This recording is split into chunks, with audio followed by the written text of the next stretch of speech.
청와대가 대통령 비서실이죠. 재정기획관을 신설했습니다. 그리고 대표적인 재정확대론자죠. 조영철 고려대 경제학과 초빙 교수를 임명했습니다. 야, 탁 느끼는 순간 나라 돈 진짜 많이 풀겠다 이 생각 바로 드시지요. 지금 올해 예산만 하더라도 512조 4천억 원인가요? 예, 올해 예산이요. 그 정도 예산이 되기 때문에 아마 풀게 되면 진짜 많이 풀 거다 이렇게 예상을 하고 있습니다. 재정기획관이란 자리는 지금까지는 없었어요. 이게 문재인 정부가 처음으로 만들어진 자리예요. 그래서 재정기획관을 신설을 해서 2015년이죠. 5월에 신설했죠. 근데 이제 이거를 잘 봐야 되는 게 대한민국에 가장 건실하다 하는 게 그러니까 우리가 보는 게 아니라 외국인 시선에서 봐서 대한민국이 강점이 뭐냐 이렇게 이야기를 하면 딱 두 가지 이야기합니다. 너네 수출 잘하잖아. 너네 재정 건전하잖아. 이 두 가지 합니다. 수출 잘하고 재정 건전하기 때문에 외국인들이 대한민국에 투자한다. 이런 얘기예요. 그런데 이 지금 수출도 지금 만만치 않거든요. 2018년 12월부터 떨어지던 게 지금 계속 떨어져서 올 1월 20일까지 계속 떨어졌습니다. 감소예요. 게다가 재정은 40% 유지한다고 40% 미만으로 유지한다고 지금까지 모든 정부들의 어떤 정책 기조였는데 지금 문재인 정부는 왜 재정 그 국가 채무 비율이 40% 유지해야 되느냐 더 찍어내서 재정을 더 풀으면 되지 않느냐 하는 게 지금 문재인 정부의 기조입니다. 예. 그런 기조로 봤을 때 이 조영철 재정기획비서관 신임이죠. 이 사람은 어떻게 하겠습니까? 돈 또 퍼줄 거예요. 게다가 이분은 사회복지 서비스를 더 확대해야 된다는 주장이에요. 사회복지 서비스. 자, 사회복지 서비스라는 게 결국 여러분하고 이야기했던 퍼주기식 예산이라잖아요. 이 돈을 퍼주고 나서 거기서 새로운 성장이 일어날 수 있는 가능성이 굉장히 약한 쪽이에요.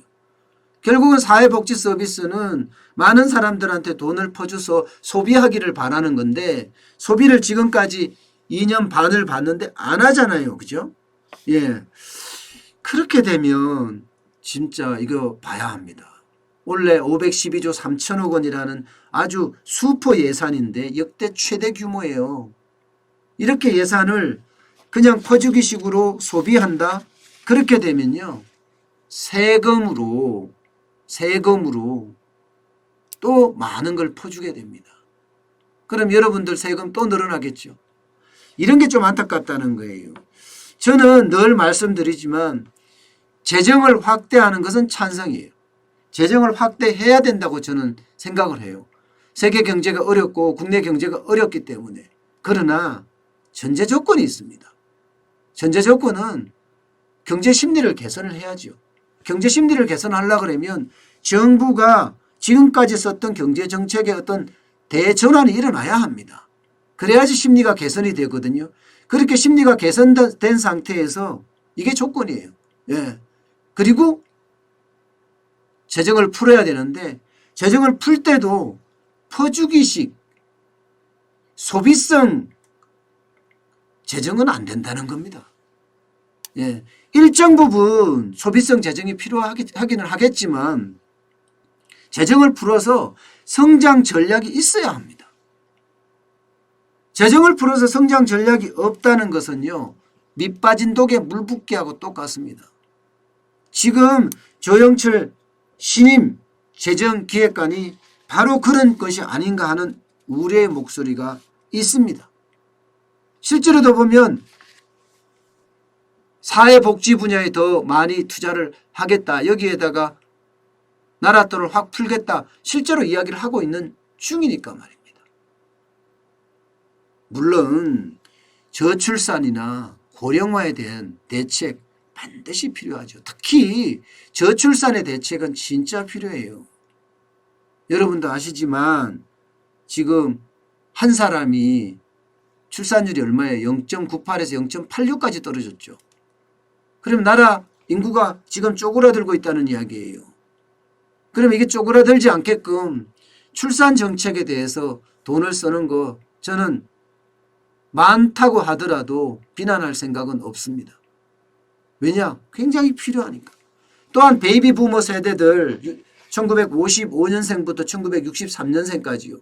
여기도 지금 막 쏟아져 나오거든요. 안 그래도 경제가 어려우니까 중소기업, 중견기업, 대기업으로부터 구조조정하면서 막 쏟아져 나옵니다. 여기도 필요한 대책이 분명히 필요합니다. 그런데 그냥 알바 수준의 일자리가 아니라 양질의 질 좋은 일자리들을 만들어내는 그런 재정정책이 있어야 된다고 저는 생각을 해요. 지금 벌써 문재인 정부도 2년을 넘어 3년차, 그죠? 4년차, 이제 3년차, 4년차 들어가요. 임기 얼마 안 남았습니다. 게다가 총선이 내일 모레예요. 4월 15일이에요. 그러면 어떻게 하겠습니까? 막 퍼부을 거예요. 그야말로 더 과감하게 세금 푸는 전략을 선택할 수도 있는 겁니다. 올해 예산이 512조 3천억 원이라고 하지만 내년은 더 커질 수 있고요. 이게 나라를 더 망칠 수도 있다는 거 저는 걱정이 됩니다. 나라의 국간직위들 진짜 잘해야 될 텐데, 그죠? 기획재정부가 나라의 국간직이 아니에요. 홍남기 경제부총리가 국간직이라고 전 생각을 해본 적은 없습니다. 그 기획재정부에 그래도 대한민국을 걱정하는 그런 관료들이 저는 있다고 생각을 하거든요. 그분들 입장에서는 막아야죠. 무조건적인 재정 확대 정책은 막아야 합니다. 반드시 경제의 심리를 바꿔주고요. 여기에 재정 정책, 정부의 경제 정책도 대전환을 이루어야 하고요. 그리고 마지막으로 필요한 것이 여러분 성장 전략이 있게끔 돈을 풀어야 합니다. 그래야지 저는 돈을 제대로 쓴다. 재정 확대는 분명히 필요하니까 말입니다.